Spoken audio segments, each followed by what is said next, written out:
نحمدہ ونصلی علی رسولہ الکریم۔ محترم دوستو، بزرگو، اللہ تعالیٰ کی ذات بڑی کریم ذات ہے، اور اللہ رب العزت اپنے بندوں پر بہت ہی مہربان ہے۔ حق تعالی شانہ نے اپنے بندوں کو دنیا اور آخرت کی کامیابی کے لیے اپنے احکام نازل فرمائے ہیں، اور ہمارے نبی کریم صلی اللہ علیہ وسلم نے اللہ تعالیٰ کے حکموں پر چلنے کا ہمیں طریقہ بتلایا ہے۔ ہم سب کے سب حق تعالی شانہ کی ذات عالی پر یقین کرتے ہوئے اس کے احکامات کے پابند بن کر چلیں گے، اور نبی کریم صلی اللہ علیہ وسلم کے طریقوں کے پابند بن کر چلیں گے تو اللہ رب العزت ہمیں دنیا میں بھی کامیاب کریں گے اور آخرت کی کامیابی بھی عطا فرمائیں گے۔ دونوں جہانوں کی کامیابی کا ذریعہ اللہ رب العزت کا مبارک دین ہے، اور دین کے زندہ ہونے کا ذریعہ نبی کریم صلی اللہ علیہ وسلم کی دعوت والی محنت ہے۔ آج سب سے پہلا درجہ دعوت والی محنت کے زندہ ہونے کا ہے۔ آپ صلی اللہ علیہ وسلم والی مبارک محنت زندہ ہوگی تو حق تعالی شانہ کا مبارک دین زندہ ہوگا، اور دین انسانوں کی زندگی میں آئے گا تو انسانیت جہنم کی آگ سے بچ کر جنت میں جانے والی بنے گی۔ تو پہلا درجہ محنت کا ہے، اور یہ وہ مبارک محنت ہے جس محنت کے لیے حق تعالی شانہ نے ہر دور ہر زمانے میں انبیاء علیہم السلام کو مبعوث فرمایا، اور تمام انبیاء علیہم السلام کلمے کی آواز کو لے کر اٹھے۔ اللہ کے غیر سے ہو جانے کا سارے ہی نبیوں نے انکار کیا۔ اللہ پاک کی قدرت سے سب کچھ اور ہر طرح ہو جانے کو سارے ہی نبیوں نے بتلایا، اور اللہ پاک کی لامحدود قدرت سے فائدے حاصل کرنے کے لیے انبیاء علیہم السلام نے اعمال کے طریقے بتلائے، وہ مبارک اعمال بتلائے جن اعمال پر اللہ رب العزت راضی ہو کر دنیا میں بھی کامیابیوں کے دروازے کھولتے ہیں اور آخرت کی کامیابیاں بھی عطا فرماتے ہیں، وہ اعمال بتلائے۔ تو جن لوگوں نے انبیاء علیہم السلام کی کلمے والی بنیاد کو تسلیم کر لیا، یعنی حق تعالی شانہ کی ذات عالی پر یقین لائے اور انبیاء کرام کے دیے ہوئے اعمال سے وابستگی حاصل کی، وہ پھلے پھولے اور چمکے، اور اللہ نے اپنی قدرت سے ان کو کامیاب کر دیا، چاہے ان کے پاس دنیا کے نقشے تھے یا دنیا کے نقشے نہیں تھے، اللہ نے ان کو کامیاب کر دیا۔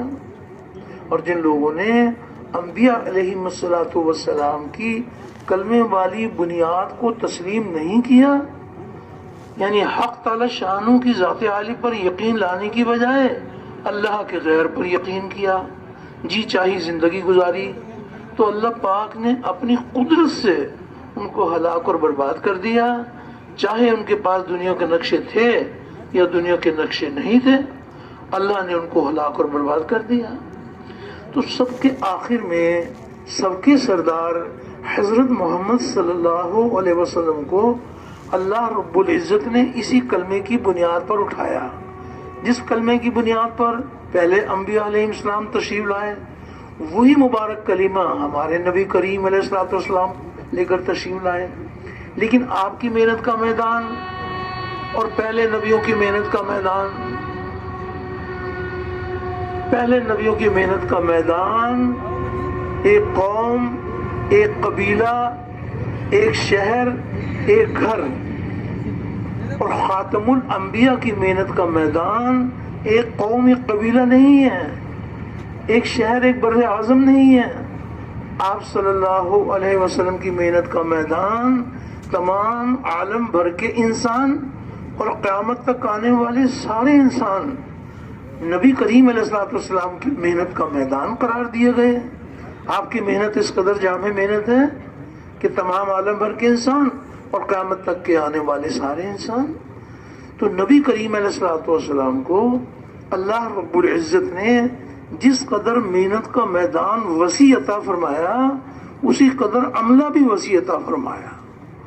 اس قدر وسیع عملہ عطا فرمایا کہ جو بھی ایمان لے آئیں، شہر والے ہوں یا دیہات والے ہوں، پڑھے لکھے ہوں یا ان پڑھ ہوں، مرد ہوں یا عورتیں ہوں، جو بھی ایمان لے آئیں وہ نبی کریم علیہ الصلوۃ والسلام کی دعوت والی محنت میں شامل ہو جائیں۔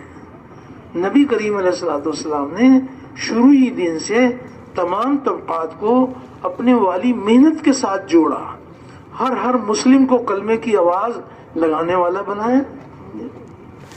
تو آج محنت اس بات کی ہو رہی ہے کہ پھر سے امت نبی کریم صلی اللہ علیہ وسلم کے نہج پر محنت کرنے والی بن جائے، امت کا ہر طبقہ قرن اول کے طبقے کے مشابہ بن جائے۔ امت اس سطح پر جب آئے گی جب محنت کرنے والے اپنی محنت میں ظاہری طور پر بھی حضور والی محنت کے ساتھ مشابہت پیدا کریں اور باطنی طور پر بھی حضور والی محنت کے ساتھ مشابہت پیدا کریں، تو جتنی ہماری محنت کی شباہت نبی کریم صلی اللہ علیہ وسلم کی محنت سے میل کھائے گی تو اللہ کی مدد بڑھتی چلی جائے گی۔ اللہ جل شانہ محنت کرنے والوں کی قربانیوں، ان کے مجاہدوں سے راضی ہو کر پورے عالم میں پورے دین کو زندہ فرمائیں گے، محنت کرنے والوں کو دین کے زندہ ہونے کا ذریعہ بنائیں گے۔ تو جس مبارک کام کے لیے حق تعالی شانہ نے خاتم الانبیاء کو مبعوث فرمایا، اسی مبارک کام کے لیے آپ کے ساتھ ایک امت کو بھی مبعوث فرمایا، امت مبعوثہ۔ تو ایک امتی کو اس ذمہ داری کا احساس دلا کر اس مبارک کام کے سیکھنے کے لیے تیار کرنا۔ تو اس مبارک کام میں سب سے پہلی بنیاد یقینوں کی تبدیلی ہے کہ یقین تبدیل ہو جائے، اللہ کے غیر کا یقین دلوں سے نکل جائے، ایک حق تعالی شانہ کی ذات عالی کا یقین دلوں کی گہرائیوں میں اتر جائے، دنیا میں پھیلے ہوئے مادی اسباب سے کامیابی کا یقین دلوں سے نکل جائے، نبی کریم صلی اللہ علیہ وسلم والے اعمال سے کامیابی کا یقین دلوں میں اتر جائے۔ تو سب سے پہلی بنیاد یقین کا بدل جانا ہے۔ اس مبارک محنت میں اس بات کی فکر کی جا رہی ہے کہ اللہ جل شانہ نے کائنات کے ذرے ذرے کو اپنی قدرت سے بنایا ہے اور کسی ذرے کو بیکار نہیں بنایا۔ انسانوں کو بھی اللہ پاک نے اپنی قدرت سے بنایا، تو انسان کے بنانے کا جو مقصود ہے اللہ جل شانہ اپنی قدرت سے اس محنت کو قبول فرما لے، اور جس مقصد کے لیے اللہ پاک نے انسانوں کو بنایا ہے انسان اس مقصد پر آ جائے، انسان ہونے کے مقصد کو بھی پہچان لیں اور امتی ہونے کی ذمہ داری کو بھی پہچان لیں۔ تو انسانوں کو اللہ جل شانہ نے، اللہ رب العزت نے اپنی عبادت کے لیے بنایا ہے۔ حق تعالی شانہ یہ فرما رہے ہیں کہ ہم نے انسانوں اور جنوں کو اپنی عبادت کے لیے پیدا کیا ہے۔ تو اللہ پاک کی ذات و صفات پر یقین کرتے ہوئے اس کے احکامات کی غلامی اختیار کرنا۔ ایک حدیث قدسی ہے، اللہ رب العزت ارشاد فرما رہے ہیں کہ اے انسان تو اس چیز میں مشغول مت ہو، اے انسان تو اس چیز میں مشغول مت ہو جو ہے ہی تیرے لیے، اس ذات کو چھوڑ کر جس کے لیے تو بنایا گیا ہے۔ انسانوں کو تو اللہ جل شانہ نے اپنے احکامات کی غلامی کے لیے بنایا ہے۔ اللہ پاک کی ذات و صفات کو پہچان کر اس کے احکامات کی غلامی یہ انسان کی زندگی کا مقصود ہے۔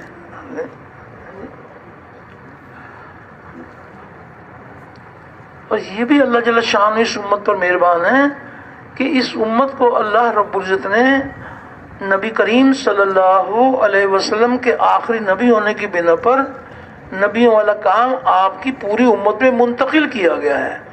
ہر امتی کا کام ہے، پوری کی پوری امت کا کام ہے. تو انسان ہونے کے مقصود کو بھی حاصل کرنا ہے، اس کے لیے بھی محنت کی جا رہی ہے، اور امتی ہونے کی ذمہ داری کو بھی پورا کرنا ہے، اس کے لیے بھی متوجہ کیا جا رہا ہے. تو انسان کو اللہ پاک نے جس مقصد کے لیے بنایا ہے، انسان اپنے مقصد پر آ جائیں گے تو یہ کائنات بھی اپنے مقصد پر آ جائے گی. کائنات کو اللہ پاک نے انسان کے لیے بنایا ہے، اور انسانوں کو اللہ نے اپنے لیے بنایا ہے. انسان اپنے مقصد پر آ جائیں گے تو کائنات بھی اپنے مقصد پر آ جائے گی.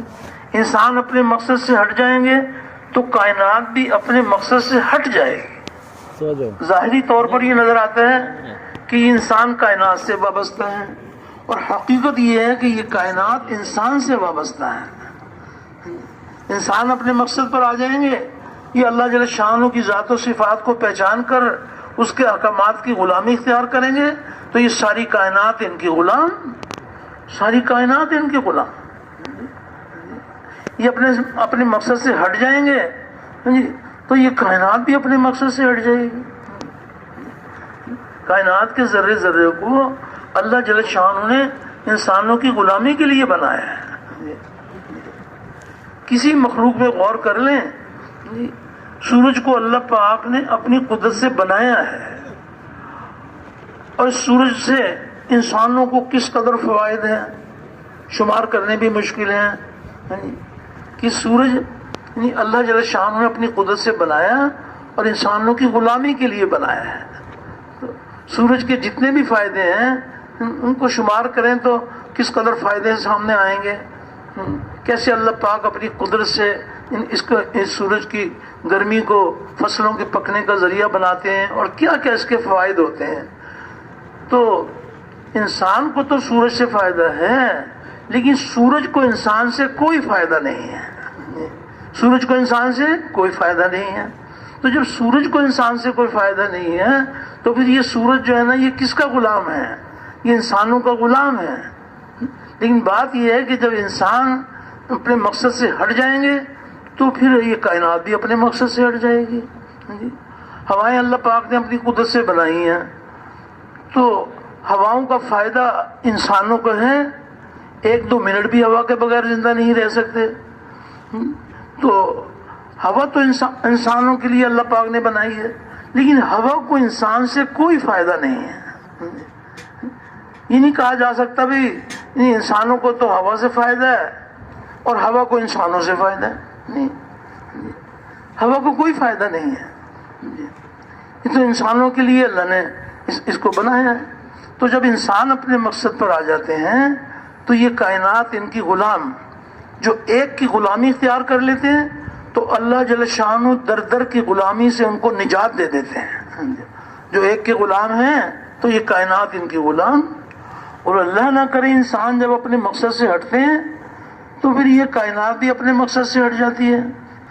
پھر اللہ جل شانہ اپنی قدرت دکھاتے ہیں کہ جب تم نے اللہ کے احکامات کو توڑا، جی چاہی زندگی گزاری، تو پھر اللہ پاک اپنی قدرت دکھاتے ہیں. جو ہوائیں ان کی راحت کا، ان کی زندگی کا ذریعہ تھی، اسی ہوا کو اللہ پاک حکم دیتے ہیں جو ان کی تباہی کا ذریعہ بن جاتی ہے. جب انسانوں نے نافرمانی کی تو اللہ جل شانہ نے ہواؤں کو حکم دیا. قوم عاد ایسی طاقت والی قوم، لیکن ایسی اللہ نے ہوا چلائی کہ یہ کھجور کے تنوں کی طرح سے گرے ہوئے تھے. کیا ہوا کہ جب انسان اپنے مقصد سے ہٹتے ہیں تو پھر اللہ جل شانہ اپنی قدرت دکھاتے ہیں. کس قدر واضح طور پر سمجھایا گیا ہے کہ جو قوم زکوٰۃ روک لے گی تو اللہ جل شانہ بارش کو روک لیں گے. بارش کی ضرورت ہوگی، بارش نہیں برسے گی. بارش کی ضرورت نہیں ہوگی، بارش برسے گی. تو کیا ہوا بھائی؟ یہ بارش تو انسان کی غلام تھی، لیکن چونکہ انسان اپنے مقصد سے ہٹے تو یہی بارش ان کی ناکامی کا ذریعہ بن گئی۔ اللہ جل شانہ اپنی قدرت دکھاتے ہیں۔ جب انسان اپنے مقصد سے ہٹ جاتے ہیں تو پھر اللہ پاک اپنی قدرت دکھاتے ہیں۔ کبھی نیچے سے ان کے لیے عذاب کے دروازے کھلتے ہیں، کبھی آسمانوں سے عذاب کے دروازے کھلتے ہیں، کیونکہ انہوں نے جس مقصد کے لیے ان کو بنایا گیا تھا اس مقصد کو چھوڑ دیا۔ تو آج محنت اس بات کی ہو رہی ہے کہ اللہ جل شانہ ہم سب کی تربیت فرمائیں اور پوری کی پوری امت اپنے مقصد پر آ جائے۔ جس مقصد کے لیے اللہ نے انسانوں کو بنایا، انسان اپنے مقصد پر آ جائیں۔ مقصد پر نہیں آئیں گے تو صاف طور پر اللہ پاک یہ فرما رہے ہیں کہ خشکی اور تری میں جو بھی بگاڑ آتا ہے یہ تمہارے اپنے ہاتھوں کی کمائی ہے۔ اللہ جل شانہ کے کائنات کے ذرے ذرے کے مالک ہیں، اور مالک اپنی ملکیت میں جیسے چاہے تصرف کرے۔ تو اللہ جل شانہ کی ذات و صفات کو پہچان کر اس کے احکامات کی غلامی میں آنا اور پوری کی پوری امت کو اس پر لانے کے لیے محنت کرنا، یہ ہماری ذمہ داری ہے۔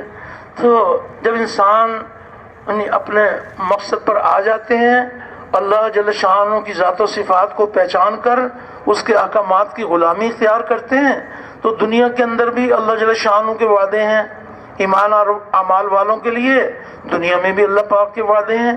کوئی ایک ہی وعدہ نہیں ہے، ایمان والوں کے ساتھ بہت سارے وعدے ہیں، بہت سارے وعدے ہیں۔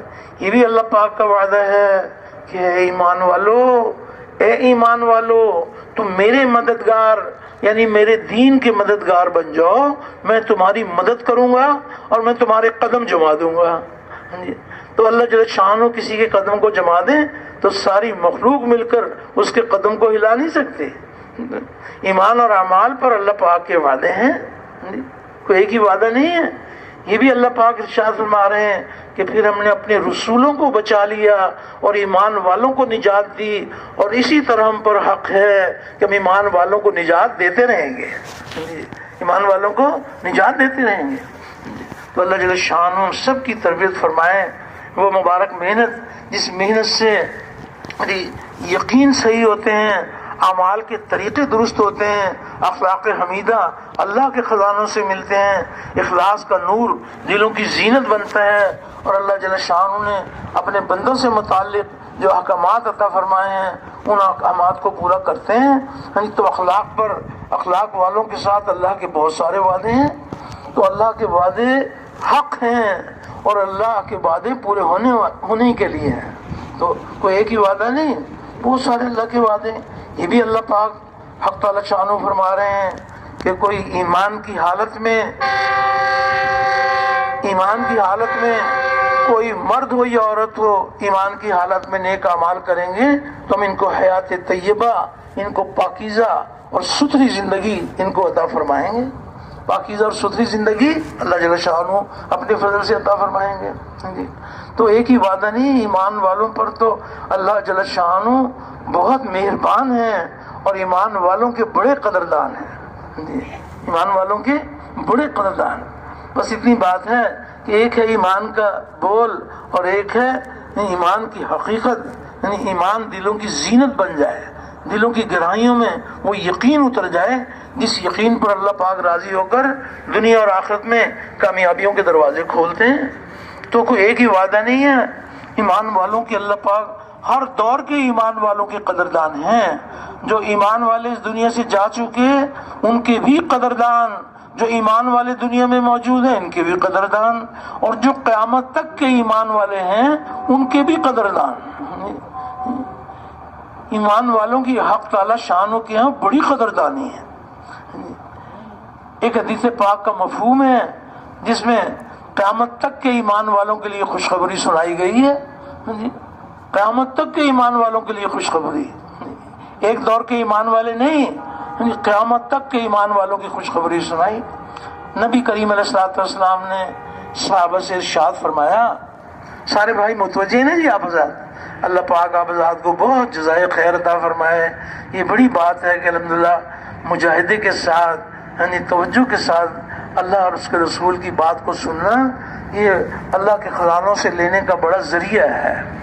تو ایک حدیث پاک کا مفہوم ہے، نبی کریم علیہ الصلوۃ والسلام نے صحابہ سے ارشاد فرمایا کہ یہ بتاؤ کہ پسندیدہ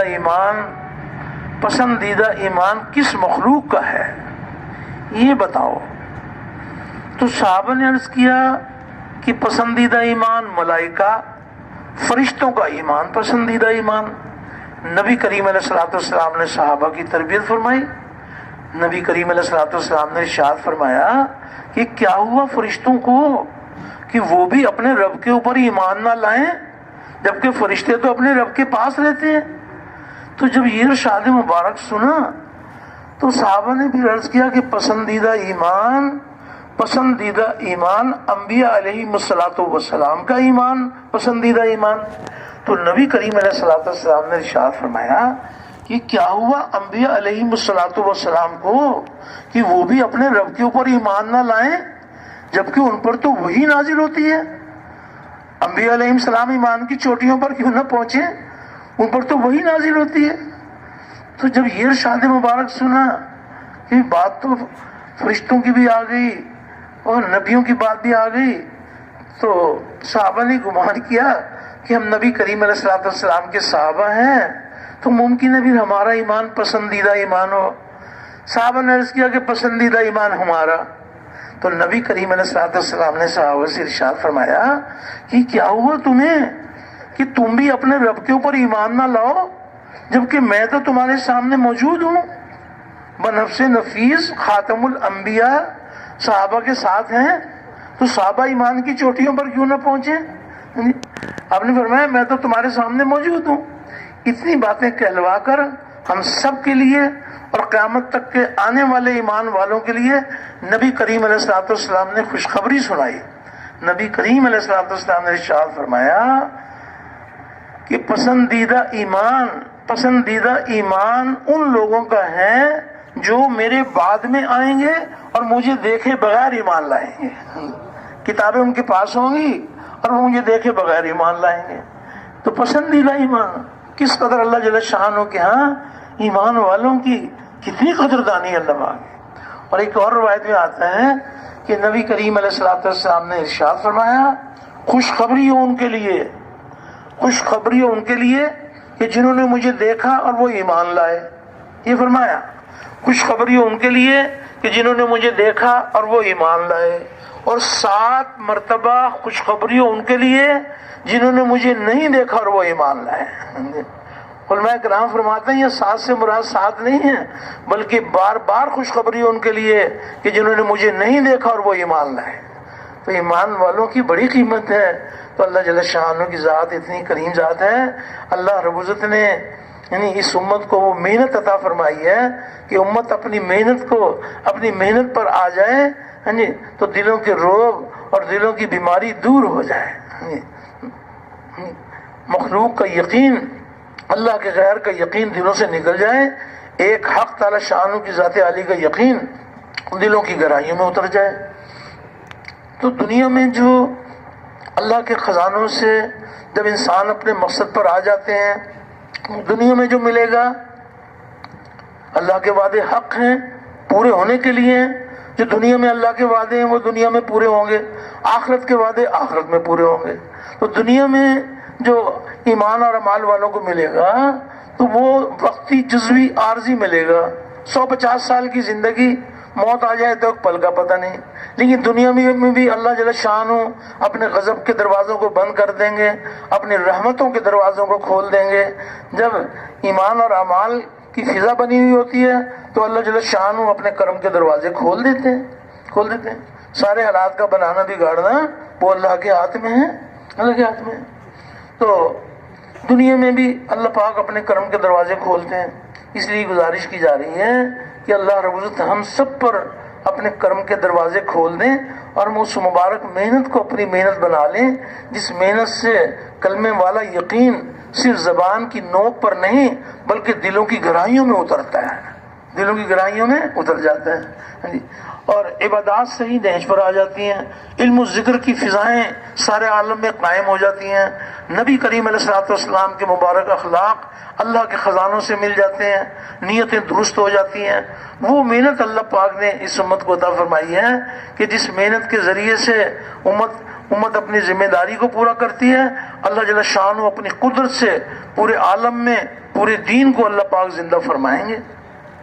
تو اس مبارک محنت میں سب سے پہلی بنیاد یقینوں کی تبدیلی ہے، اور یقینوں کی تبدیلی کا بڑا ذریعہ یہ مبارک کلمہ اور کلمے کی مبارک دعوت ہے۔ کلمے کی دعوت کو لے کے پھرنا، اوروں کو پھرنے کے لیے تیار کرنا، اپنے اپنے دل میں اتارنے کی نیت کے ساتھ ایک ایک کے دروازے پر جا کر اللہ کی بڑائی کے بول بولنا، اللہ کی بڑائی کے بول بولنا کہ اللہ ہی ہمارا مالک ہے، اللہ کے سوا کوئی ہمارا مالک نہیں ہے، اللہ رب العزت ہی پالنے والے ہیں، اللہ کے سوا کوئی ہمارا پالنے والا نہیں ہے، وہی درد مندوں کے درد دور کرنے والا، غم زدوں کا راحت رساں، مجبوروں کی پکار سننے والا، بے یار و مددگار کی مدد کرنے والا، ہر اکیلے کا ساتھی، ہر اکیلے کا ہمدم، اور اللہ اتنا قریب جو کسی سے دور نہیں، اور وہ ایسا غالب جو کسی سے مغلوب نہیں، اور ایسا پالنے والا کہ اپنے پالنے میں کسی نقشے کسی شکل کا پابند نہیں۔ ساری کی ساری مخلوق اللہ کی محتاج، اور اللہ کسی کے محتاج نہیں ہے، اور نہ اس کی ذات میں کوئی شریک، نہ اس کی صفات میں کوئی شریک، وہ اپنی ذات میں بھی یکتا، اپنی صفات میں بھی یکتا، اور نہ اس کی کوئی مثال، نہ اس کا کوئی ثانی، اللہ کا کوئی ثانی نہیں ہے، وہ ایک ہے، اکیلا ہے، جو چاہتا ہے اپنی قدرت سے کرتا ہے، اپنے کرنے میں کسی مخلوق کا پابند نہیں ہے۔ شربت فلاد شانوں کی عظمت و کبریائی کے بول سب کو پلائیں ذرا، یہ کپ چھوٹے ہیں نا، اتنا ان میں پلائیں کہ ہمارے مردہ دل زندہ ہو جائے، چھوٹے کپوں میں۔ اور اس بول کو لے کے یہ دیکھ ادھر دے دو، دیکھ پورا دے دو۔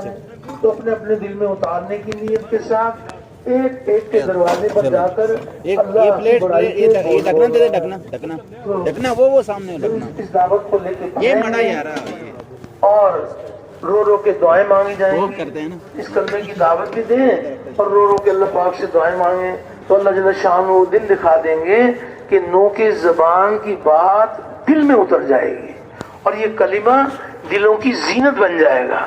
جب یہ مبارک کلمہ اس کی جڑیں دلوں کے اندر قائم ہو جاتی ہیں تو شجرہ طیبہ یہ ایسا پھل آور درخت ہے کہ اس کی شاخیں آسمانوں پر پہنچتی ہیں، اور ہر موسم میں اس کا پھل ملے گا، ہر موسم میں اس کا پھل ملے گا۔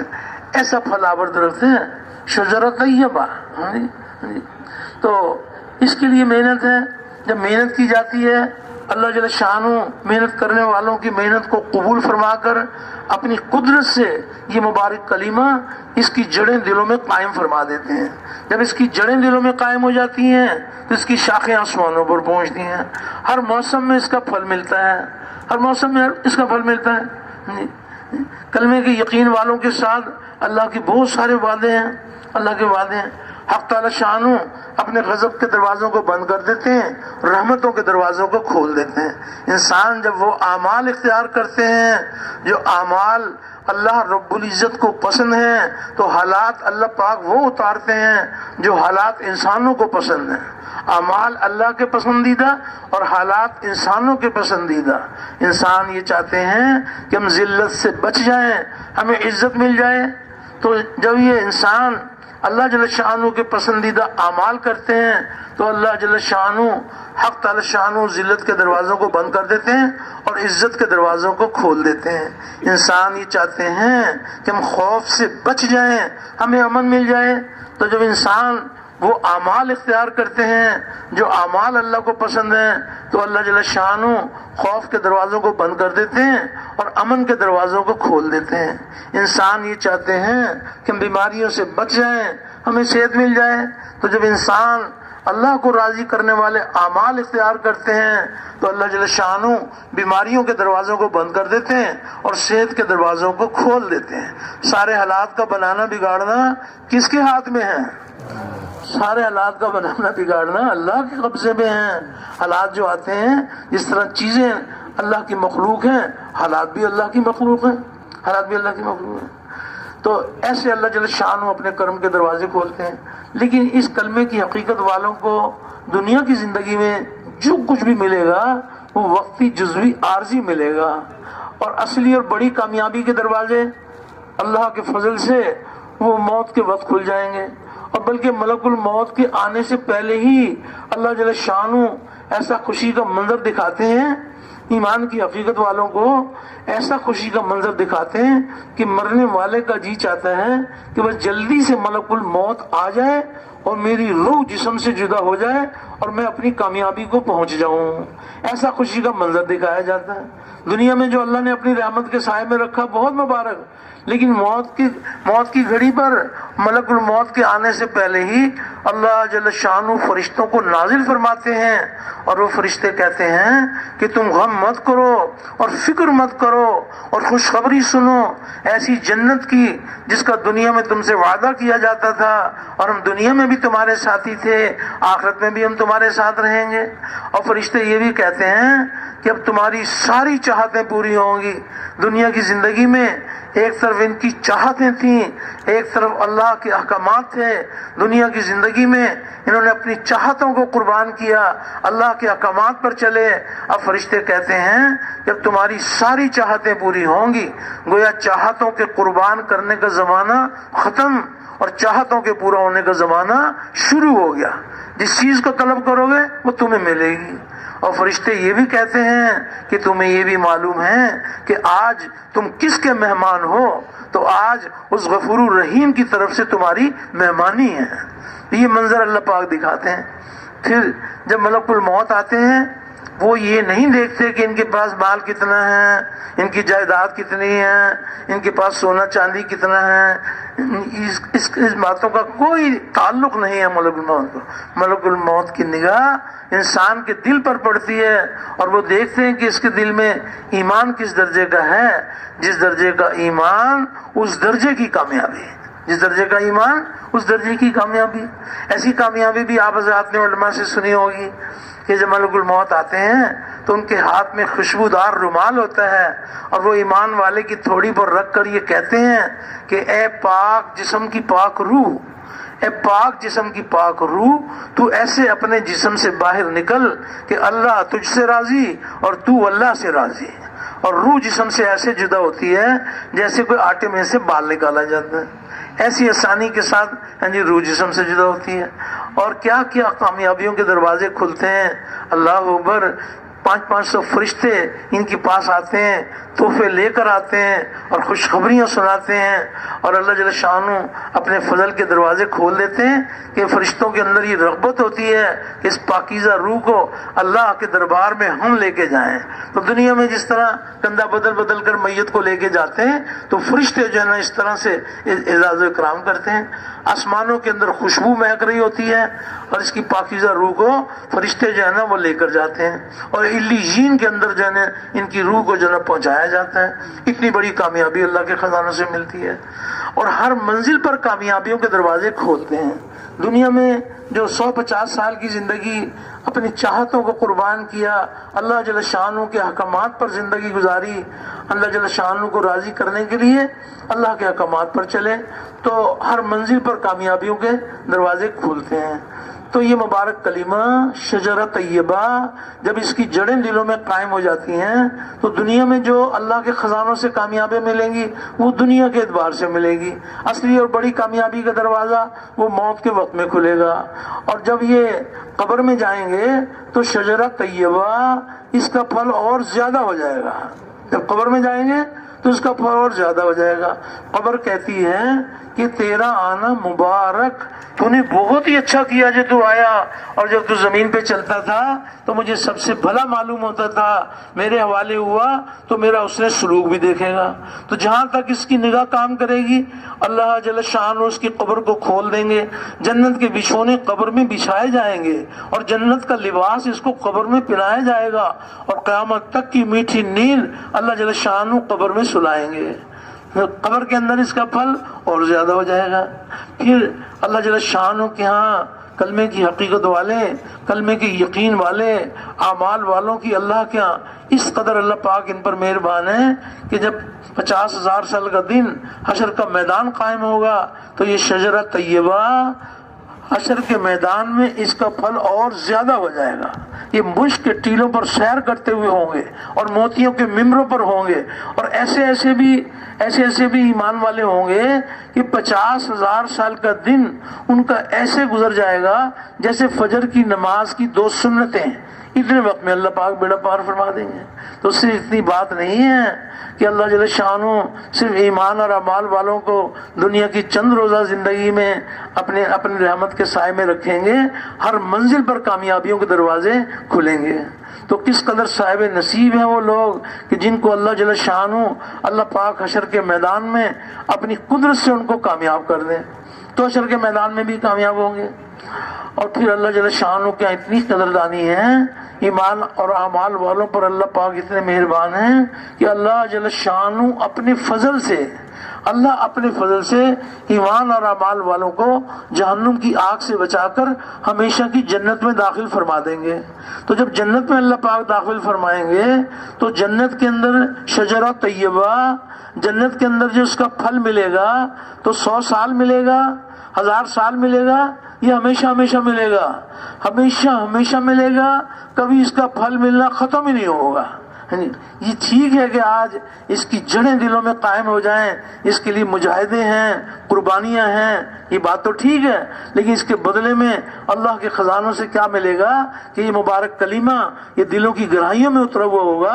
تو اللہ جل شانہ ہر منزل پر کامیابیوں کے دروازے کھولیں گے. تو جب جنت کے اندر اللہ پاک اپنے فضل سے داخل فرما دیں گے تو جنت کے اندر کیا کیا اللہ پاک اپنی قدرت سے ان کی چاہتوں کو پورا فرمائیں گے, کیا کیا بہاریں ہوں گی, کیسے منظر بتائے گئے ہیں. یعنی جنت کے تذکرے چونکہ ایمانیات کا حصہ ہیں کہ کیسے اللہ پاک نے اپنی قدرت سے اپنے بندوں کی مہمان خوانی کا اللہ نے انتظام فرمایا. تو کیا کیا وہاں پر بہاریں ہوں گی, 1 اینٹ سونے کی اور 1 اینٹ چاندی کی, اور مشک کا اس میں جو ہے نا مسالہ لگا ہوا ہوگا, اور موتیوں سے تراشے ہوئے محل ہوں گے. ایک محل کے 70 ہزار کمرے, اور ایک کمرے میں 70 ہزار کھڑکیاں, اور یہ تکیے لگائے ایک دوسرے کے سامنے بیٹھے ہوئے ہوں گے. اور ایسی پاکیزہ, ایسی باحیا عورتیں اللہ جل شانہ نے اپنی قدرت سے اللہ رب العزت نے بنائی ہیں کہ کیسی ان کی چاہتیں پوری ہوں گی. ان کے جسم پر ایک حور کے بدن پر 70 جوڑے, اور ہر جوڑے کا رنگ جدا ہوگا, اور ایک رنگ دوسرے رنگ کو چھپا نہیں سکے گا. جنتی کو 70 کے 70 جوڑے, ہر جوڑے کا رنگ جدا نظر آئے گا, اور اس کے پیچھے حور کا بدن نظر آئے گا, اور بدن میں جو اس کا دل ہے وہ دل بھی نظر آئے گا, اور دل کے اندر جو محبت کی لہریں ہوں گی وہ لہریں بھی نظر آئیں گی. دنیا میں تو کسی کی چاہتیں نہ پوری ہوئی ہیں اور نہ ہوں گی. بہت ہی نادان ہیں کہ جو دنیا کے اندر احکامات کے راستے کو چھوڑ کر خواہشات پر چلتے ہیں. تو یہ خواہشات تو اللہ جل شانہ نے خواہشات کے پورا کرنے کے لیے اللہ نے جنت کو سجایا ہے. یہاں کس کی نہ آج تک کسی کی چاہتیں پوری ہوئی ہیں نہ ہوں گی. کوئی یہ کہے کہ جی بس میری جوانی ٹھہر جائے, ساری دنیا کے خزانے خرچ کر دیں, لیکن اللہ کا نظام ہے. تو کوئی کہے کہ کبھی مجھے موت نہ آئے, نہیں, موت تو آ کر رہے گی. دنیا کے اندر جو ہے نا خواہشات کے راستے پر چلنے والے ان کا اتنا شدید نقصان ہے کہ دنیا میں چند روزہ چاہتیں کچھ پوری کی, کچھ قربان ہو گئی, کچھ پوری کر دی. لیکن کتنی بڑے نقصان کی بات ہے کہ دنیا میں چاہتیں پوری کی, اب ان کی جو ہے قبر کی چاہتیں وہ بھی پوری نہیں ہوگی, اور زیادہ نقصان ہوگا. حشر کے میدان میں اور زیادہ نقصان ہوگا. تو اللہ جل شانہ اپنے فضل سے جنت میں داخل فرما دیں گے. تو جنت کے اندر کیسی چاہتیں پوری کی جائیں گی. فرمایا کہ اللہ پاک نے اپنی قدرت سے ان حوروں کو ایسے بنایا ہے کہ ایسی موٹی آنکھوں والیاں اور گورے رنگ والیاں اور پیار دلانے والیاں ہوں گی اور ہم عمر ہوں گی. اور اللہ جل شانہ نے اپنی قدرت دکھائی ہے کہ یہ جو حوریں ہیں یہ تو اللہ پاک نے اپنی قدرت سے ان کو بنایا ہے, لیکن وہ وہ صاحب نصیب عورتیں ہیں کہ دنیا کی زندگی میں جن عورتوں نے اپنے مالک اور خالق پر ایمان لا کر اس کے احکامات کی غلامی اختیار کی ہوگی، ان عورتوں کا کیا مرتبہ ہوگا؟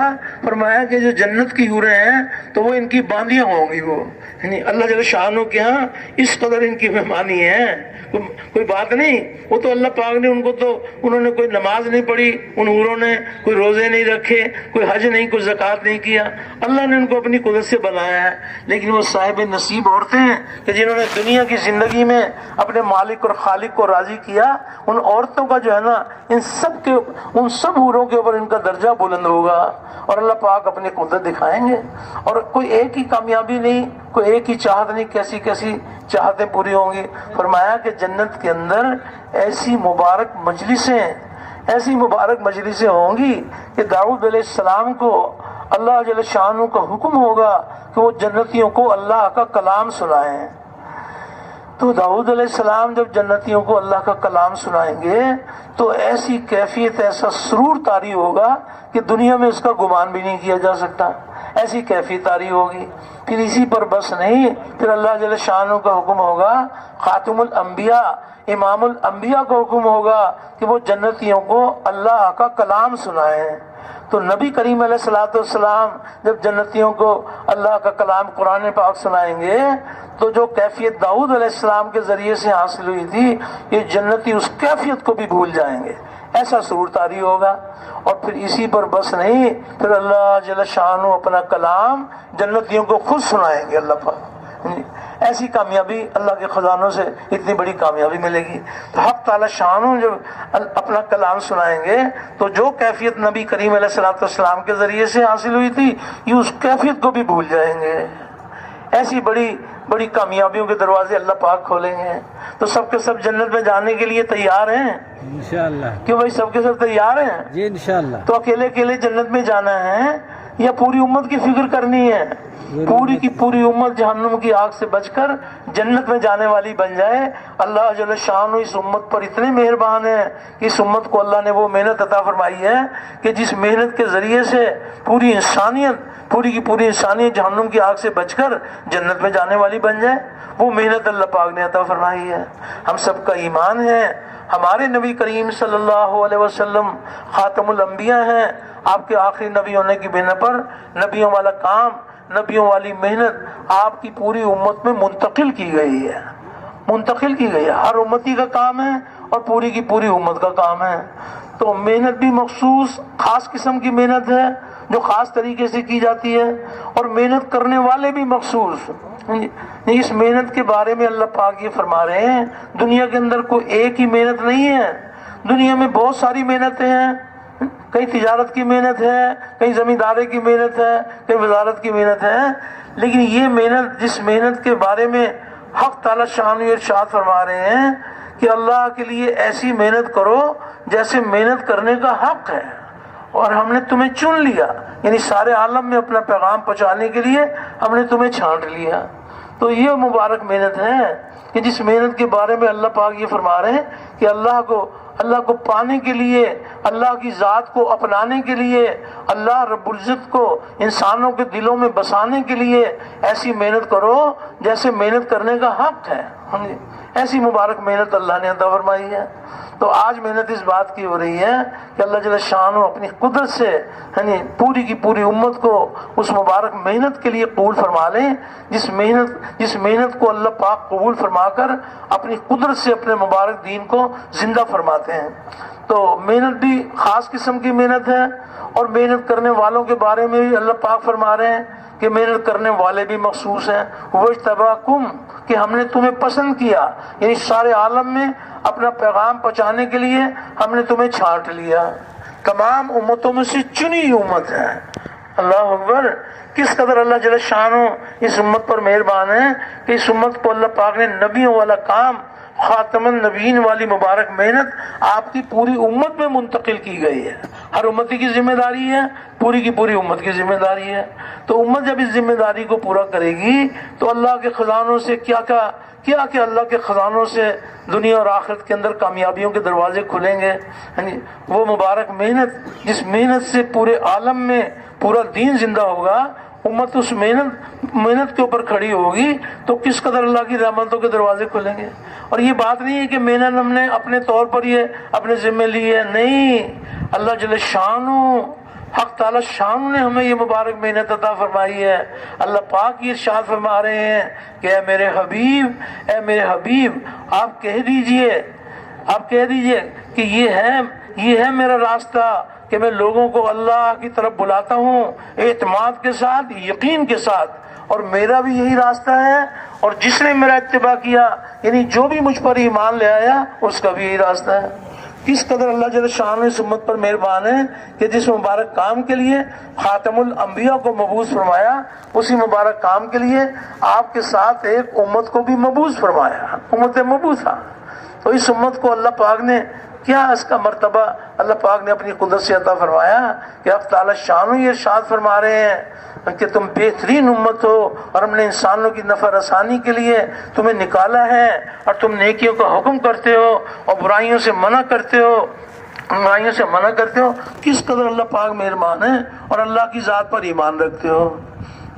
تو اللہ جل شانہ کے ہاں اس امت کو اللہ پاک نے کیا مرتبہ عطا فرمایا، اور اس امت کو اللہ پاک نے جو شان عطا فرمائی ہے، تو اس امت کے دنیا میں آنے سے پہلے ہی بعض انبیاء علیہ السلام سے اللہ پاک نے اس امت کے بارے میں کیا کیا ارشاد فرمایا ہے، یہ آپ حضرات علماء سے سنتے رہتے ہیں۔ ایک روایت میں آتا ہے کہ اللہ تعالیٰ نے حضرت داؤد علیہ السلام پر یہ وحی فرمائی کہ داؤد تمہارے بعد ان قریب ایک نبی آئے گا جس کا نام احمد اور محمد ہوگا، اور وہ سچے اور سردار ہوں گے، اور وہ مجھے کبھی ناراض نہیں کریں گے اور نہ ہی میں ان سے ناراض ہوں گا، اور میں نے ان کی اگلی پچھلی تمام لغزشیں کرنے سے پہلے ہی معاف کر دی ہیں۔ یہاں تک تو نبی کریم علیہ السلام کے بارے میں داؤد علیہ السلام سے فرمایا، اور نبی کریم علیہ السلام کی امت کے بارے میں اللہ جل شانہ نے داؤد علیہ السلام سے یہ ارشاد فرمایا کہ آپ کی امت میری رحمت سے نوازی ہوئی ہے، نبی کریم علیہ السلام کی امت میری رحمت سے نوازی ہوئی ہے، اور میں نے اس امت کو وہ نوافل عطا کیے جو انبیاء کو عطا کیے، اور آپ کی امت پر وہ چیزیں فرض کی جو انبیاء اور رسولوں پر فرض کی، حتیٰ کہ وہ قیامت کے دن اس امت کے بارے میں اللہ پاک ارشاد فرما رہے ہیں، حتیٰ کہ وہ قیامت کے دن میرے پاس اس حال میں آئیں گے کہ ان کا نور انبیاء کے نور جیسا ہوگا۔ تو آج قربانیاں تو ہیں، اس مبارک کام میں گھر کا آرام چھوڑنا، بچوں کی جدائی برداشت کرنا، ماں باپ کی جدائی برداشت کرنا، لوگوں کی کڑوی کڑوی باتیں سننا، گرمی سردی برداشت کرنا، یہ ٹھیک ہے کہ آج اس مبارک محنت کے اندر قربانی ہے، لیکن اللہ کیا اس محنت کی کیا قدردانی ہے، اور کیسے اللہ پاک اپنی قدرت سے اس محنت کے کرنے والوں کو پورے عالم میں پورے دین کے زندہ ہونے کا اللہ پاک ذریعہ بناتے ہیں۔ اور سب سے زیادہ یہ کہ محنت کرنے والوں کو اللہ کا وعدہ ہے کہ اللہ پاک ان کے لیے ہدایت کی راہیں کھول دیتے ہیں۔ تو اس لیے گزارش کی جا رہی ہے کہ محنت بھی خاص قسم کی محنت ہے کہ اللہ کے لیے ایسی محنت کرو جیسے محنت کرنے کا حق ہے، اور ہم نے تمہیں چن لیا، یعنی سارے عالم میں اپنا پیغام پہنچانے کے لیے ہم نے تمہیں چھانٹ لیا۔ تو محنت بھی خاص قسم کی ہے، اور محنت کرنے والے بھی چنے ہوئے ہیں، اور محنت کا میدان بھی مخصوص۔ ہر محنت کرنے کے لیے کوئی نہ کوئی میدان ہوا کرتا ہے۔ تجارت کی محنت کرنا چاہیں تو منڈیاں اور بازار، زمینداری کی محنت کرنا چاہیں تو کھیتیاں اور باغات، انبیاء علیہ السلام والی محنت کرنا چاہیں تو محنت کا میدان انسانوں کے قلوب ہے۔ یہ محنت انسانوں کے دلوں پر کی جاتی ہے کہ دل کا تعلق اللہ کے غیر سے کٹ کر اللہ کے ساتھ جڑ جائے، دل کا تعلق اللہ کے غیر سے کٹ کر اللہ کے ساتھ جڑ جائے۔ تو حق تعالی شانہ جب کسی کے دل کو اپنی طرف پھیر لیتے ہیں تو جس کا دل اللہ کی طرف پھرا ہوا ہوگا، جسم کے سارے حصے اللہ کی طرف پھر جائیں گے۔ جس کا دل اللہ کی طرف پھرا ہوا ہوگا، اس کی زبان اللہ کے حکم کی پابند، اس کے کان اللہ کے حکم کے پابند، اس کی آنکھ اللہ کے حکم کے پابند، ٹخنے، کونیاں، پیشانی، جسم کے سارے حصے اللہ کی طرف پھر جائیں گے جس کا دل اللہ کی طرف پھرا ہوا ہوگا۔ تو محنت بھی خاص قسم کی ہے اور محنت کرنے والے بھی چنے ہوئے ہیں، اور محنت کا میدان بھی مخصوص کہ محنت انسانوں کے دلوں پر کی جاتی ہے۔ جتنی بھی مخلوقات اللہ پاک نے بنائی ہیں، سب سے اشرف اللہ نے انسان کو بنایا، اور انسان کے جسم میں سب سے اشرف اللہ نے دل کو بنایا۔ اگر دل میں اللہ پاک نے اپنی قدرت دکھائی ہے کہ دل اللہ نے اپنے لیے بنایا ہے، جس کے دل سے اللہ کے غیر کا یقین نکلا ہوا ہوگا، حق تعالی شانہ کی ذات عالی کے یقین سے دل بھرا ہوا ہوگا، تو اللہ جل شانہ اپنی قدرت دکھائیں گے کہ جسم کے سارے حصے اللہ کی طرف پھر جائیں گے۔ تو اللہ پاک ہم سب کی تربیت فرمائے کیسے اپنے مالک کو راضی کرنے کے لیے اس مبارک کام میں قربانیاں کی جائیں، کس قدر اللہ پاک حق تعالی شانہ راضی ہو کر ساری دنیا میں دین کے زندہ ہونے کا ذریعہ بنانا چاہتے ہیں۔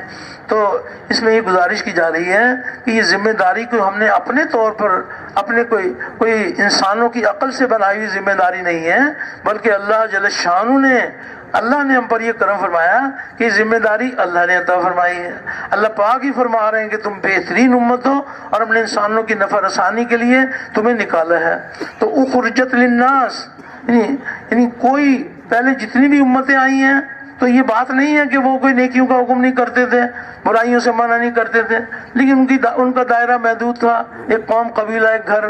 لیکن فرمایا اخرجت للناس کہ سارے انسانوں کی طرف نکالی امت ہے، کیونکہ ہماری عربی زبان تو ہے نہیں، ہم یہ سن لیتے ہیں، پڑھ بھی لیتے ہیں اخرجت للناس، لیکن اللہ پاک ہم سب کی تربیت فرمائے کہ غور فرمائے کہ اخرجت للناس کہ سارے انسانوں، ایک قوم قبیلے کے لیے نہیں، ایک ملک کے انسانوں کے لیے نہیں، بلکہ سارے انسانوں کی ہدایت کا ذریعہ اللہ نے اس امت کو بنایا ہے۔ کتنی بڑی بات ہے۔ قرآن حکیم میں اللہ پاک نبی کریم علیہ الصلوۃ والسلام کے بارے میں ارشاد فرما رہے ہیں کافۃ للناس کہ ہم نے آپ کو سارے انسانوں کے لیے بشیر اور نذیر بنا کے بھیجا۔ تو یہ بات بھی ہمیں سمجھ میں آ جاتی ہے کہ نبی کریم علیہ الصلوۃ والسلام کو اللہ پاک نے سارے انسانوں کے لیے بشیر اور نذیر بنا کر بھیجا۔ خاتم الانبیاء کے بارے میں فرمایا کافۃ للناس، اور آپ کی امت کے بارے میں فرمایا اخرجت للناس، اور قرآن حکیم کے بارے میں اللہ پاک نے فرمایا ھدی للناس۔ یہ کلام الہی یہ کسی ایک ملک کے انسانوں کی ہدایت کا ذریعہ ہے، یہ ھدی للناس سارے انسانوں کی ہدایت کا ذریعہ ہے۔ قرآن حکیم سارے انسانوں کی ہدایت کا ذریعہ ہے۔ قرآن حکیم ھدی للناس، نبی کریم علیہ الصلوۃ والسلام کافۃ للناس، اور اللہ کی ذات رب الناس، اللہ جل شانہ ایک قوم، ایک قبیلے، ایک شہر، ایک ملک کے انسانوں کے پالنے والے نہیں، بلکہ اللہ رب العزت سارے انسانوں کے پالنے والے ہیں۔ تو اللہ کی ذات رب الناس، نبی کریم علیہ الصلوۃ والسلام کافۃ للناس، اور قرآن حکیم ھدی للناس، اور نبی کریم علیہ الصلوۃ والسلام کی امت اخرجت للناس۔ تو اللہ جل شانہ اس امت پر اتنے مہربان ہیں کہ قیامت تک کے آنے والے انسانوں کی ہدایت کا ذریعہ اللہ پاک نے بنایا ہے۔ تو آج محنت اس بات کی ہو رہی ہے کہ پھر سے امت نبی کریم صلی اللہ علیہ وسلم کے نہج پر محنت کرنے والی بن جائے، امت کا ہر طبقہ کرنے اول کے طبقے کے مشابہ بن جائے۔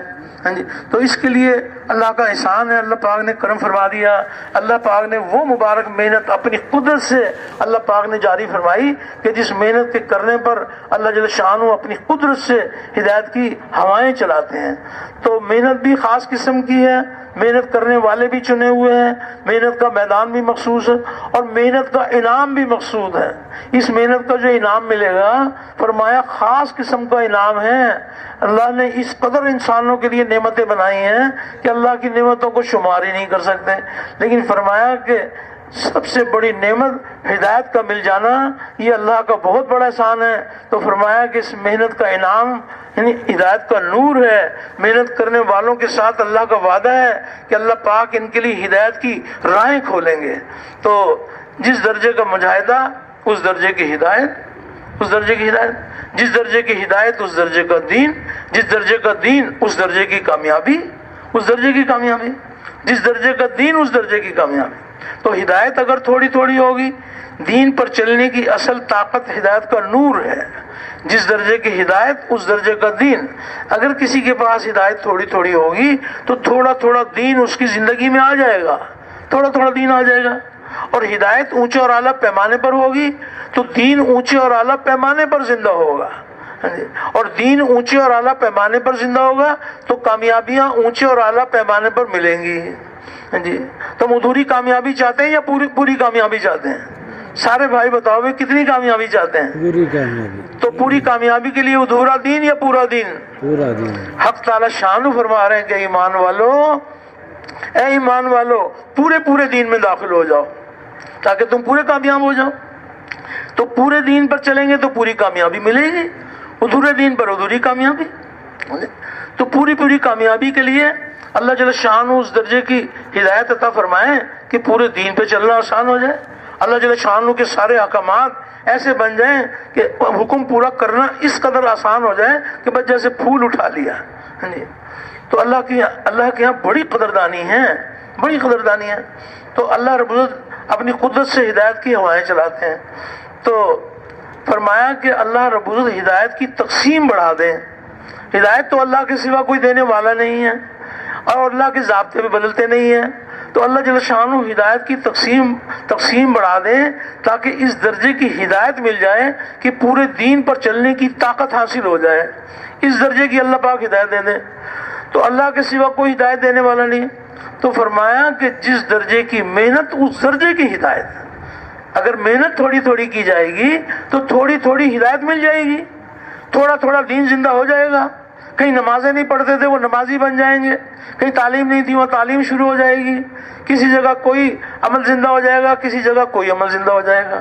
اور ایک یہ ہے کہ جب محنت کی سطح کو بلند کیا جائے گا تو اللہ جل شانہ اللہ رب العزت ہدایت کی تقسیم بڑھا دیں گے. اس درجے کی ہدایت عطا فرمائیں گے کہ ہر ایک کے لیے پورے دین پہ چلنا آسان ہو جائے گا. وہ اللہ کی طرف سے دیر نہیں ہے، وہ تو ہمیں دیکھنا ہی ہے کہ ہماری محنت کی سطح کیا ہے.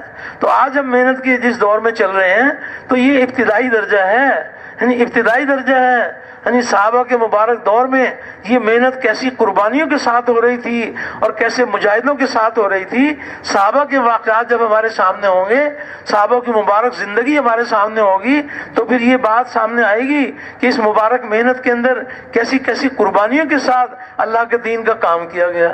صحابہ کے واقعات کیسی، ان کی تو قربانی کی ایک لمبی چوڑی کتاب ہے. کتنی بڑی قربانی کی بات ہے کہ پوری صف بھوک کی وجہ سے گر جاتی ہے اور ایک صحابی بھی اٹھ کر یہ نہیں کہتے کہ اللہ کے نبی علیہ السلام ہم آپ کے کام میں آپ کے ساتھ شامل ہیں، ہماری بھوک کا انتظام تو کریں. اس حال میں بھی اللہ کے دین کا کام کیا. 24 گھنٹے میں ایک کھجور کھانے کو ملتی ہے تو ایک کھجور کھا کر اللہ کے دین کا کام کیا، اور کھجور ملنی بند ہو گئی تو کھجور کی گٹھلی چوس کے اللہ کے دین کا کام کیا. کیسی قربانیوں کے ساتھ اللہ کے دین کا کام کیا. کوئی ایک واقعہ نہیں ہے. کس قدر جب اللہ پاک کی طرف سے حکم آیا، اپنا وطن چھوڑا، صحابہ نے ہجرت کی، مدینہ منورہ گئے، مدینہ منورہ والوں نے اللہ کے دین کی نصرت کی اور کیسی قربانیوں کے ساتھ کی کہ بستی مدینہ منورہ والوں کو اللہ پاک نے سارے عالم میں دین کے زندہ ہونے کا اللہ نے ذریعہ بنایا. لیکن ان کی قربانیاں کیسی ہیں کہ باہر سے آنے والوں کو سنبھالنا، اپنی چاہتوں کو قربان کرنا، اپنی حاجتوں کو مؤخر کرنا، آنے والوں کو مقدم کرنا، کوئی ایک قربانی تو نہیں ہے. کتنی بڑی قربانی کی بات ہے کہ بیوی سے یہ کہنا کہ چراغ صحیح کرنے کے بہانے چراغ کو بجھا دینا. مہمان کو کھانا کھلانا ہے، کھانا تو اتنا ہے نہیں کہ ہم بھی کھا لیں اور بچے بھی کھا لیں اور مہمان بھی کھا لیں. تو کہا کہ بچوں کو بھوکا سلا دو اور چراغ صحیح کرنے کے بہانے چراغ کو بھی بجھا دو تاکہ مہمان کھا لیں. ایسی قربانیوں کے ساتھ اللہ کے دین کا کام کیا.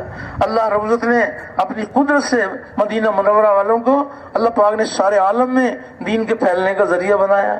تو کیسی ان کی قربانیاں ہیں کہ آنے والوں کو سنبھالنا، ان کی تربیت کی فکر کرنا. پھر نوبت یہاں تک آ گئی کہ اب نہ کھلانے کے لیے کچھ ہے نہ اپنے کھانے کے لیے کچھ ہے. تو ایسی نوبت آ گئی، ایسی قربانیاں کی. تو اس پر پھر بنی قریظہ وہاں سے جب وہ قبیلہ نکلا، ان کی مال زمین سامنے آئی تو نبی کریم علیہ السلام نے انصار سے فرمایا کہ اچھا بھئی یا تو اس کو برابر کا تقسیم کر لیں یا جیسے کہیں. تو ایسی قربانیوں کے ساتھ اللہ کے دین کا کام کیا. انصار نے کہا کہ نہیں، ہمیں اس میں سے کچھ نہیں چاہیے اور یہ سارا کا سارا آپ مہاجرین میں تقسیم فرما دیں. ایسی قربانیوں کے ساتھ اللہ کے دین کا کام کیا. اور نبی کریم علیہ السلام نے قربانی کی بنیاد پر انصار کی تربیت فرمائی. آپ نے صاف انصار سے ارشاد فرمایا کہ دیکھو اپنا سب کچھ قربان کرو اور اس کے بدلے میں دنیا میں کچھ نہ چاہو، تمہیں ملے گا حوض کوثر پر، تمہیں ملے گا حوض کوثر پر۔ ایسی قربانیوں کے ساتھ اللہ کے دین کا کام کیا۔ حنین کے موقع پر یعنی اللہ کی قدرت، اللہ پاک نے قیامت تک کے لیے ان واقعات کو ہماری تربیت کا ذریعہ بنایا کہ چند مسلمانوں کی نگاہ جو ہے نا اپنی کثرت پر چلی گئی کہ آج تو ہماری تعداد زیادہ، ہم 12,000 ہیں، مقابلے میں 4,000 ہیں، تو کثرت پر نگاہ چلی گئی۔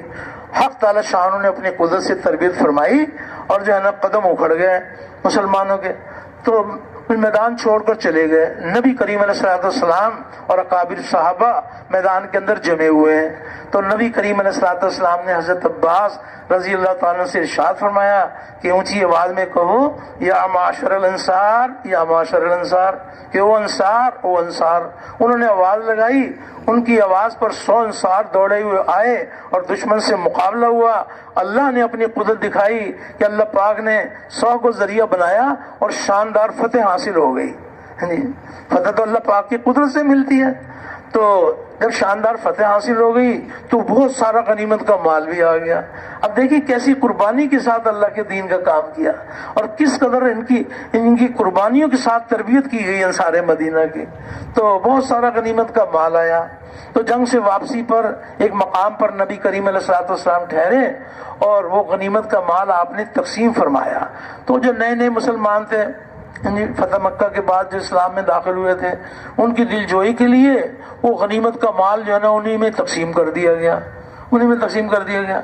تو اس پر کچھ چند انصار کے جی میں یہ بات آ گئی، تربیت کا زمانہ، قیامت تک کی تربیت اس میں چھپی ہوئی ہے۔ ان کی جی میں یہ بات آ گئی کہ جب لڑائی کا وقت آئے تو انصار کو بلایا جائے، اور جب مال تقسیم ہو تو مال جو ہے نا وہ مکی والوں میں تقسیم ہو جائے۔ تو سعد بن عبادہ رضی اللہ تعالیٰ عنہ ان کے انصار کے سرداروں میں تھے، وہ نبی کریم علیہ السلام کی خدمت میں حاضر ہوئے اور عرض کیا کہ قوم کیا کہتی ہے؟ آپ نے فرمایا کیا کہتی ہے؟ کہ قوم کہتی ہے کہ جب لڑائی کا وقت آئے تو او انصار، اور جب مال تقسیم ہو تو وہ مکے والوں میں تقسیم ہو جائے۔ تو نبی کریم علیہ السلام نے ارشاد فرمایا کہ تم کیا کہتے ہو؟ تو انہوں نے کہا جی میں بھی قوم کا ایک فرد ہوں، ایک بات آئی تھی آپ سے عرض کر دی۔ تو وہاں یہ بات نہیں ملتی کہ انصار کے جی میں یہ بات آ گئی کہ ان کو غنیمت کا مال نہیں مل رہا، تو ان کے لیے بھی کچھ انتظام کیا جائے۔ نبی کریم علیہ السلام نے ارشاد فرمایا کہ انصار کو جمع کیا جائے اور اس میں انصار کے علاوہ اور کوئی نہ ہو۔ پھر انصار کو جمع کیا گیا۔ تو نبی کریم علیہ السلام نے انصار کی تربیت فرمائی۔ آپ نے انصار سے ارشاد فرمایا کہ یہ کیا چیمیں گوئیاں ہیں کہ جس کی اطلاع مجھ کو ملی ہے؟ کیا چند حقیر اشیاء کی وجہ سے تمہارے دلوں میں شکایت پیدا ہو گئی؟ تو اس پر جو انصار میں سے کھڑے ہو کر کے کہا کہ یا رسول اللہ صلی اللہ علیہ وسلم، یہ چند ناسمجھ نوجوان ہیں کہ جن کے دلوں میں شیطان نے خدشات پیدا کر دیے، یہ کچھ سب کی طرف سے تو بات نہیں ہے۔ تو جب یہ بات آپ کے سامنے آئی تو پھر نبی کریم علیہ السلام نے پھر تربیت فرمائی۔ آپ نے فرمایا کیا یہ واقعہ نہیں ہے کہ جب میں تمہارے آیا تھا تم گمراہی میں مبتلا تھے، اللہ نے میرے ذریعے سے تم کو ہدایت دی؟ اور کیا یہ واقعہ نہیں ہے کہ جب میں تمہارے آیا تھا تو تم ایک دوسرے کے دشمن تھے، اللہ نے میرے ذریعے سے تمہارے دلوں میں محبت پیدا کر دی؟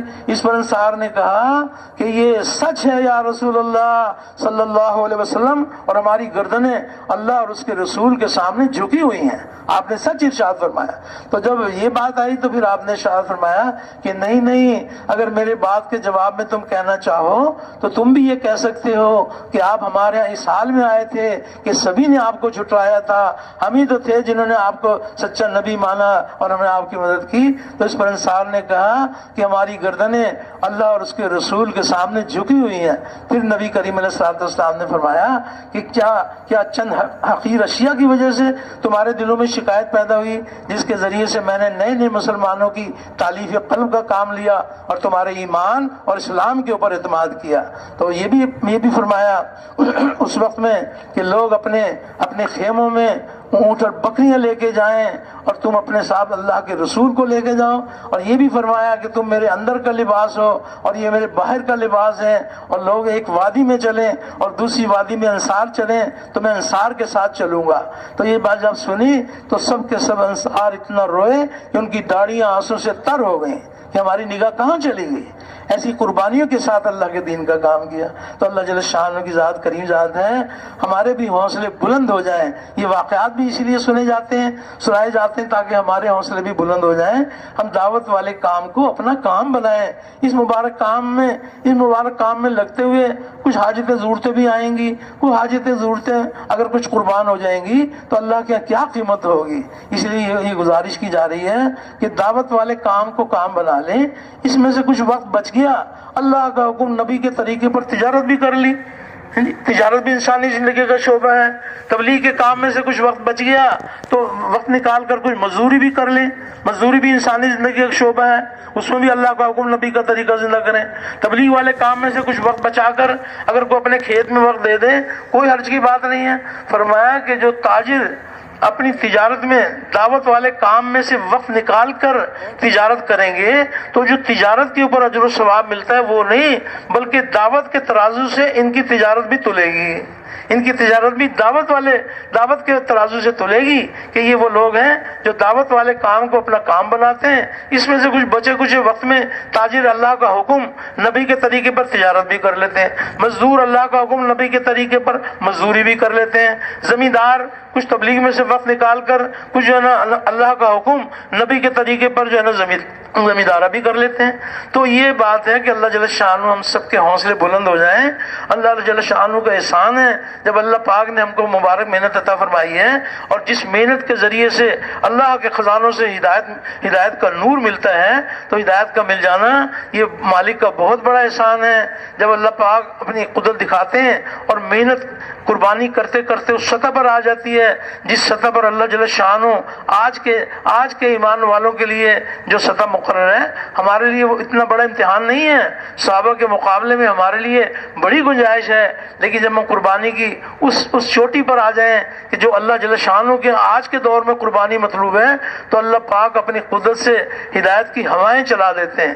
ہدایت کو اتنا آسان کر دیتے ہیں کہ بت پرستوں کے بت بول اٹھتے ہیں کہ ہمارا زمانہ ختم اور مسجد والوں کا زمانہ آ گیا. ایک ہے کسی بت پرست کے پاس جا کر ہم اس کو توحید سمجھائیں, اور ایک ہے بت پرست کا بت بول اٹھے کہ ہمارا زمانہ ختم اور مسجد والوں کا زمانہ آ گیا. اور کہیں درخت کے ذریعے سے اور کہیں خواب کے ذریعے سے اللہ جل شانہ اپنی قدرت سے ہدایت کی ایسی ہوائیں چلاتے ہیں کہ گھر گھر کے اندر جو ہے نا ہدایت عام ہو جاتی ہے. تو اس کے لیے یہ گزارش کی جا رہی ہے کہ اللہ رب العزت ہم سب کے حوصلے بلند ہو جائیں. جہاں کے لیے کہا جائے, جتنے وقت کے لیے کہا جائے, جس کے ساتھ کہا جائے, سارے مشاغل چھوڑ کر اللہ کی راہ میں نکل جائیں. جو پاس ہو وہ لے لیں, اپنے مقام پر ہوں تو مقام پر رہتے ہوئے بھی اسی مبارک محنت اور محنت کے تقاضوں کو مقدم کرتے ہوئے چلیں گے. اللہ پاک پورے عالم میں پورے دین کے زندہ ہونے کا ذریعہ بنائیں گے. تو ایک اس کام میں چیلا لگانا, 3 چیلے لگانا, سال لگانا, 7 مہینے لگانا, اور ایک دعوت والے کام کو اپنی زندگی کا مقصد بنا کے کرنا. تو سب کے سب اس کام کو کام بنانے کے لیے تیار ہیں؟ سب تیار ہیں انشاءاللہ. اچھا بھائی, بیٹھے بیٹھے نہیں, کھڑے ہو کے فرمائیں کہ بھائی انشاءاللہ ساری جان سارا مال اللہ کا کلمہ بلند ہو, کفر کا کلمہ پست ہو, انسانیت جہنم کی آگ سے بچ کر جنت میں جانے والی بن جائے. اس کے لیے انشاءاللہ اللہ کے احکامات پر ساری جان سارا مال لگائیں گے. تو بیٹھے بیٹھے نہیں, کھڑے ہو کے فرمائیں ماشاءاللہ کون کون ساری جان سارا مال لگانے کو تیار ہے؟ اچھا, اللہ پاک آپ کا عزم, آپ کا ارادہ قبول فرمائے. بہت مبارک بات ہے. اللہ آپ کو بہت جزائے خیر عطا فرمائے. اللہ نے کرم فرمایا کہ ماشاءاللہ جذبات بنے ہوئے, حوصلے بلند. اب اتنی گزارش ہے, دیکھو بھائی ابھی کوئی ساتھی جائے نہیں. اللہ پاک آپ کو بہت جزائے خیر دے. کوئی ایک ساتھی بھی مجمع میں سے دیکھا نہیں گیا کہ اٹھ کے گیا ہو. ابھی آپ سب کے سب تشریف رکھیں. اللہ پاک آپ کو بہت جزائے خیر عطا فرمائے. الحمدللہ ماشاءاللہ کچھ جو ہے ترتیب بنے گی کہ کیسے بھی اس اجتماع کے ذریعے سے ساری دنیا میں جماعتیں بن کے جائیں, ساری دنیا کی جماعتیں ہمارے آئیں. اللہ پاک اس اجتماع کو قبول فرما کر پورے عالم میں ہدایت کی ہوائیں چلا دیں. بیٹھے تشریف رکھیں. دیکھیے جو بیان ہے یہ کام کی باتیں ہیں اور تشکیل کام کا شروع ہے. تو سب کے سب تشریف رکھیں. انشاءاللہ تھوڑی سی دیر کے اندر الحمدللہ کچھ تقاضوں کے پورا کرنے کے لیے وقت مل جائے گا, لیکن الحمدللہ ہم سب کا حصہ ہوگا. جتنی نقد جماعتیں بنیں گی سب بیٹھنے والوں کا بھی انشاءاللہ حصہ ہوگا. بیٹھے تشریف رکھیں, بیٹھ جائیں سب کے سب. گزارش یہ ہے کہ جو احباب نقد چلے 3 چلے کے لیے تیار ہیں وہ ارادے فرما لیں. اللہ جزائے خیر عطا فرمائے. بیان سنا, نیت کی, اور فرمائیں جی کون نقد